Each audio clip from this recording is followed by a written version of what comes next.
হাতে কম সময় থাকলে ডিমের এই চটজলদি রেসিপিটা কিন্তু একবার অন্তত বাড়িতে ট্রাই করতে পারেন।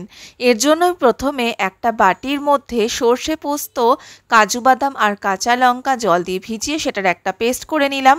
4টে সেদ্ধ ডিমকে মাঝখান থেকে হাফ করে তার মধ্যে নুন আর হলুদ গুঁড়ো দিয়ে ভালো করে মাখিয়ে নেব।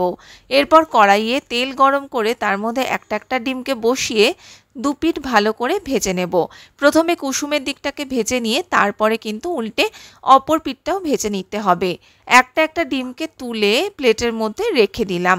তারপর সেই তেলের মধ্যেই দিয়ে দিলাম কালো জিরে ফোড়ন আর 3টে মাঝারি মাপে স্লাইস করা পেঁয়াজ।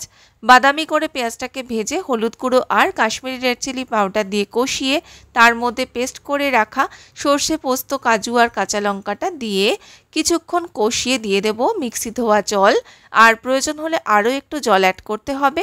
তারপর এটাকে ভালো করে মশলার সঙ্গে মিশিয়ে গ্রেভিটা ফুটে গেলে দিয়ে দেব পরিমাণ মতো নুন, চিনি, ধনেপাতা কুচি সব কিছু মিশিয়ে নিয়ে লাস্টে দেব ভেজে রাখা ডিমগুলো।